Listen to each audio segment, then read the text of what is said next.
કહી શકાય કે કોષીય સ્તરે ઉપચાર એ નેનો ટેકનોલોજીની એક શક્યતાના ભાગ સ્વરૂપે છે. કૃત્રિમ બુદ્ધિમત્તા. કૃત્રિમ બુદ્ધિમત્તાનો મતલબ છે એક સિમ્પલ આપણે વસ્તુ વિચારીએ કે માનવ છે એ માનવનું બીજું સ્વરૂપ અત્યારે કમ્પ્યુટર લઈ રહ્યું છે. કમ્પ્યુટર એ હકીકતમાં પોતાની બુદ્ધિથી કામ નથી કરતું. કમ્પ્યુટરને સર્જ્યું છે માનવે, મતલબ માનવ સર્જિત છે, કૃત્રિમ છે.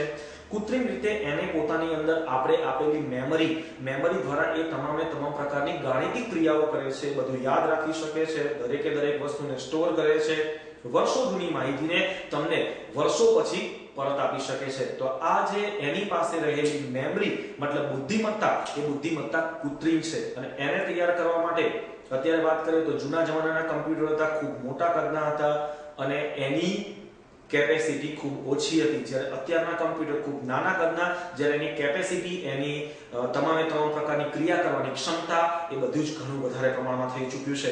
તો આપણે એવું કહી શકીએ કે કૃત્રિમ બુદ્ધિમત્તાનો વધુમાં વધુ સારી રીતે ઉપયોગ કરીને આપણે નેનો ટેકનોલોજી વધારે સારી રીતે વિકસાવી શકીએ. આપણે એમ કહીએ કે માઇક્રો ચિપ કમ્પ્યુટરની અંદર મોટા ભાગે ઉપયોગ થતો હોય છે માઇક્રો લેવલની ચિપનો. માઇક્રો લેવલની ચિપનો મતલબ છે અત્યંત સૂક્ષ્મ કદે તૈયાર કરવામાં આવેલી સર્કિટ. એ સર્કિટ જે છે એ સર્કિટની અંદર હજારો, એક નાનકડી સર્કિટની અંદર હજારો સંખ્યાની અંદર એમાં જુદા જુદા પ્રકારના કોડ જોડેલા હોય છે. જે કોડ દ્વારા આપણે જુદા જુદા પ્રકારની ક્રિયાઓ એમાં આપણે કરી શકતા હોઈએ છીએ. તો આ તમામે તમામ પ્રકારની જે વસ્તુઓ છે એ સર્કિટ લેવલે થતી હોઈ શકે છે. માટે આપણે કહી શકીએ કે કૃત્રિમ બુદ્ધિમત્તાની અંદર નેનો ટેકનોલોજીનો ઉપયોગ થાય છે. એના પછી આવે છે સસ્તી અવકાશ યાત્રા. સસ્તી અવકાશ યાત્રાનો મતલબ છે અહીંથી કોઈ પણ અવકાશ યાત્રા જો કરવા જઈએ તો સ્પેસ શટલ, રોકેટ કે અન્ય કેટલાક પ્રકારના બીજા અવકાશ યાનોનો આપણે ઉપયોગ કરતા હોઈએ છીએ. જે અવકાશ યાનો મોટા ભાગે આપણી જે અવકાશ યાત્રા છે વધારે ખર્ચાળ બનાવતા હોય છે.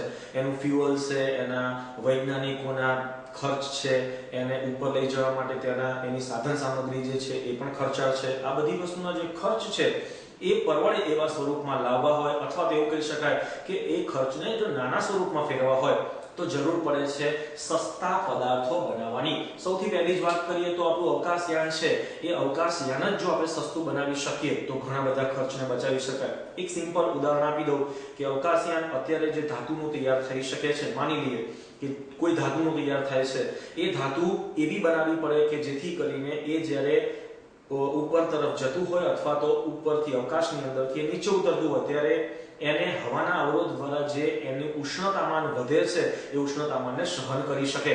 તો એ ઉષ્ણતામાનને સહન કરી શકે એવી ધાતુનું બનાવટ એ ખૂબ અત્યારે મોંઘી પડે છે. જો એની જગ્યાએ નેનો ટેકનોલોજી દ્વારા એવા બંધારણ ધરાવતી ધાતુ બનાવવામાં આવે કે જે બનાવવામાં સસ્તી હોય અને ઉપરાંત એ અત્યંત ઊંચા ઉષ્ણતામાનની સામે ટકી રહે, ઉપરાંત વજનમાં ઓછી હોય.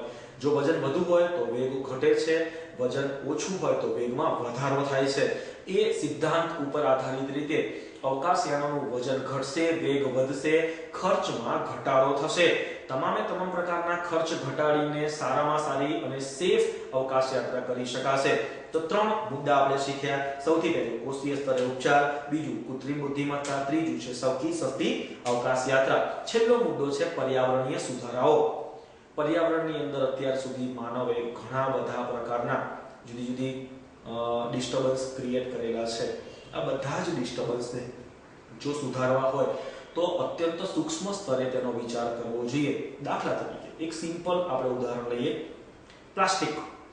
પ્લાસ્ટિક પદાર્થને જ્યારે આપણે ડિસ્ટ્રોય કરીએ છીએ ત્યારે જમીનની અંદર એને ફેંકી દઈએ કે કોઈ પણ વસ્તુ એને કરીએ તો એ જમીનની અંદર ક્યારે એ નાશવંત બનતું નથી. એ જમીનની અંદરથી એને 10 વર્ષ 25 વર્ષ પછી જો કાઢવામાં આવે તો એવા સ્વરૂપે આપણને પરત મળે છે. મતલબ ત્યાં ભૂમિનું પ્રદૂષણ થાય છે. એવી રીતે ઘણા બધા કેમિકલ્સ છે કે જેને પાણીની અંદર, જમીનમાં, હવામાં ફેલાવાના કારણે એનું પણ નુકસાન, મતલબ એનું પણ પ્રદૂષણ ફેલાતું હોય છે. આ બધા પ્રદૂષણને જો અટકાવવું હોય તો એમાં પ્લાસ્ટિકનું જ આપણે ઉદાહરણ લઈ લઈએ કે પ્લાસ્ટિકને એવા સ્વરૂપે જો બનાવવામાં આવે કે એ નાશવંત બને, મતલબ જમીનની અંદર એ કોહવાઈ જાય, એ વિખૂટું પડે અને જમીન માટે ફાયદારૂપ બની શકે, તો એવા પ્રકારનું એ મટીરીયલ એ ઘણા બધા પ્રમાણમાં ઉપયોગ આવી શકે તેમ છે. આવા પ્રકારનું મટીરીયલ તૈયાર કરવા માટે આપણે એવું વિચાર કરી શકીએ કે તમામે તમામ ઘટકને એનું બંધારણ બદલવું પડશે અને એનું જો બંધારણ આપણે બદલી શકીએ તો એ બંધારણને આધારિત રીતે આપણે પ્લાસ્ટિકને નાશવંત પદાર્થ સ્વરૂપમાં તૈયાર કરી શકીએ છીએ. તો આવા પ્રકારના કોઈ પણ નાશવંત પદાર્થ તૈયાર કરવા માટે ઘણા બધા પ્રકારના નેનો સંશોધનોની જરૂરિયાત ઊભી થાય છે.